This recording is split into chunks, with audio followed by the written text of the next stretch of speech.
Mayang gabi kanatong tanan mga igsoon, kumusta mo diha? O bahin kanako maayo man sa grasya sa Ginoo. Adto ta sa pulong sa Dios karong gabi una og atong tun-an ang pulong sa Dios sa pagpadayon diha sa serye sa Genesis chapter 1. Atong ablihan ang atong balaang kasulatan, Genesis chapter 1 verse 6 to 8. Kay nahuman naman nato ang verses 1 to 5. Mao ni ang giingon sa balaang kasulatan. Og miingon ang Dios, mahimo ang usa ka hawan sa taliwala sa mga tubig og pagabahino niini ang mga tubig gikan sa mga tubig. Og gibuhat sa Dios ang hawan og gilain ang mga tubig nga diha sa ilawom sa hawan gikan sa mga tubig nga diha sa ibabaw sa hawan og nahimo kini. Og gihinganlan sa Dios ang hawan nga langit og dihay kahaponon og dihay kabuntagon adlaw nga ikaduha. So sa unang adlaw nga igsoon gidala sa Dios ang kahayag aron mapalayas ang kangitngit. Apan ang kalibutan niining panahona o takna basa pa o gubot, formless and empty. Karong adlaw atong makita ang Dios ingon sa usa ka maglalaraw, usa sa ka architect. Dili igo nga adunay kahayag, kinahanglan usab ang hawan or space o di gali kawanangan aron ang kinabuhi mabuhi. So atong tun-an kon giunsa sa Dios pagpahimutang ang hanay gikan sa kagubot. Apan ato sang balikan ang background niining mga teksto. Sa karaan nga panahon, ang mga tao nagtuo nga ang tubig sa ibabaw ug sa ubos usa ka dakong hulga nga mahimong muunlod sa kalibutan bisan unsang orasa. Niining teksto nga atong gibasa og pagatun-an, gipakita ni Moises sa mga Israelinhon nga ang ilang Dios dili lang maglalalang kundi siya ang nagkontrolar sa tibuok og sa mga elemento. So ang iyang pagmugna sa kawanangan usahawan nagpakita nga siya naghatag og luwas nga dapit alang sa iyang katawhan. So karon atong tan-awon ang tulo ka dagkong lihok sa Dios niining ikaduhang adlaw. Tulo ka dagkong lihok, tulo ka lihok sa Dios niining ikaduhang adlaw. Primerong lihok sa Dios mao ang pagsugo sa paglain. Pagsugo sa paglain. Bersikulo 6 nagaingon, og miingon ng Dios, mahimo ang usa kahawan sa taliwala sa mga tubig og pagabahino niini ang mga tubig gikan sa mga tubig. Nini mao ni paghimo og luna alang sa kinabuhi maigsoon. Kay nag-ingon og miingon ang Dios mahimo ang usa kahawan sa taliwala sa mga tubig. Ang hawan o kawanangan maigsoon sa Hebreyo rakia nga nagpasabot nga usa ka lapad nga hawan o isang great expanse. Gihimo kini sa Dios aron ilain ang tubig sa ibabaw. Mao ang panganod. Gikan sa tubig sa ubos, mao ang kadagatan. Hunahuna ang usa ka bubble, usa ni ka lugar, usa ka kwarto ilawom sa dagat. kakasagarang gamiton alang sa mga eksperimento. Kung wala ang bungbong sa bubble, maigsoon ang tubig, mudailos o mupitos kanimo. So ang Dios naghimo og safe nga hawan. Luwas nun nga hawan sa universo alang kanato. So kinahanglan nato ang mga utlanan sa atong kinabuhi. Hawan or utlanan. Kini maoy nagkontrolar nga dili magtampo ang duha ka butang. So ang Dios nagpahimutang og mga balaod og prinsipyo dili aron kita pigutan kundi dili aron kita adunay luna nga makaginhawa og mabuhi nga luwas gikan sa kagubot sa sala. Naagyud ang iyang kaluoy, naagyud ang iyang grasya nga maoy nagkontrolar, maoy nagpalibot kanato aron kita makaluwas diha gikan sa kagubot sa sala.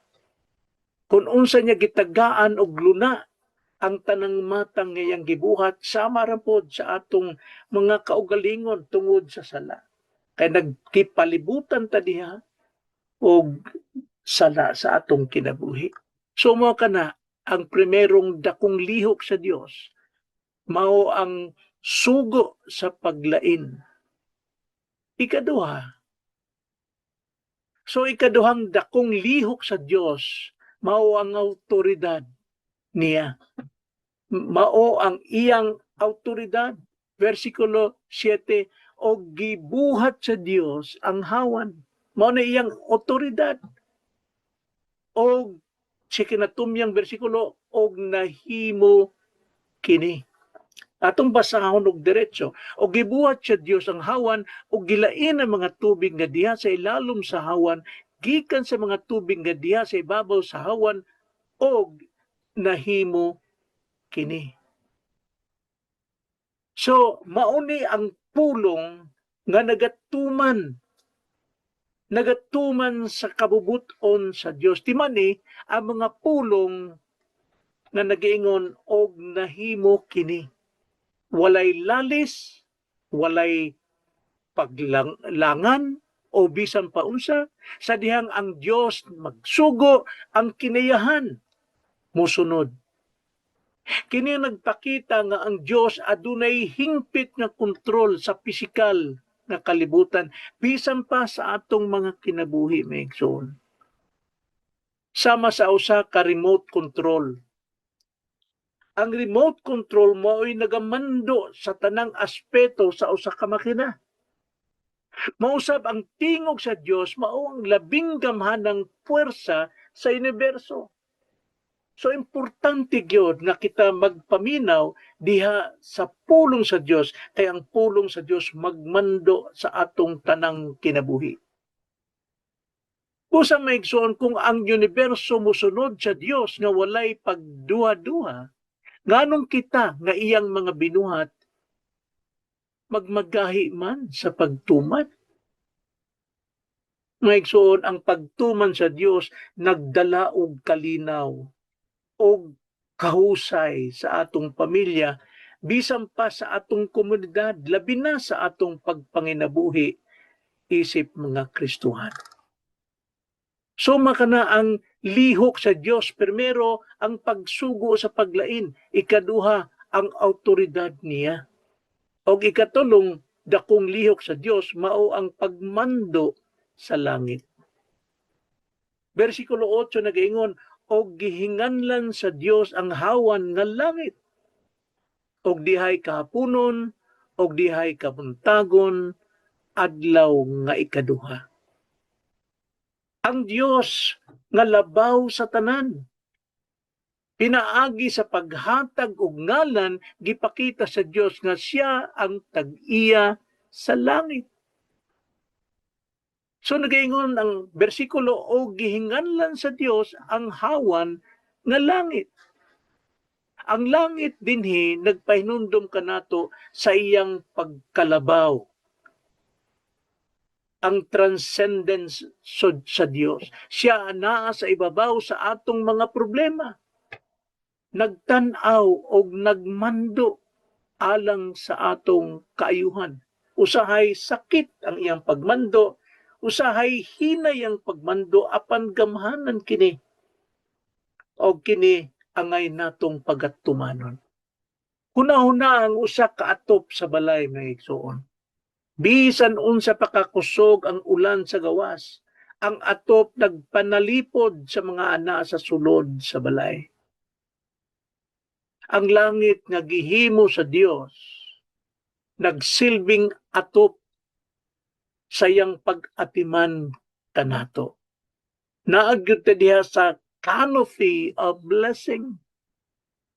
Subo sa ayaw kalimot paghangad sa langit kung ikaw maluya, kung ikaw murag nabutaan sa imong pagpanginabuhi.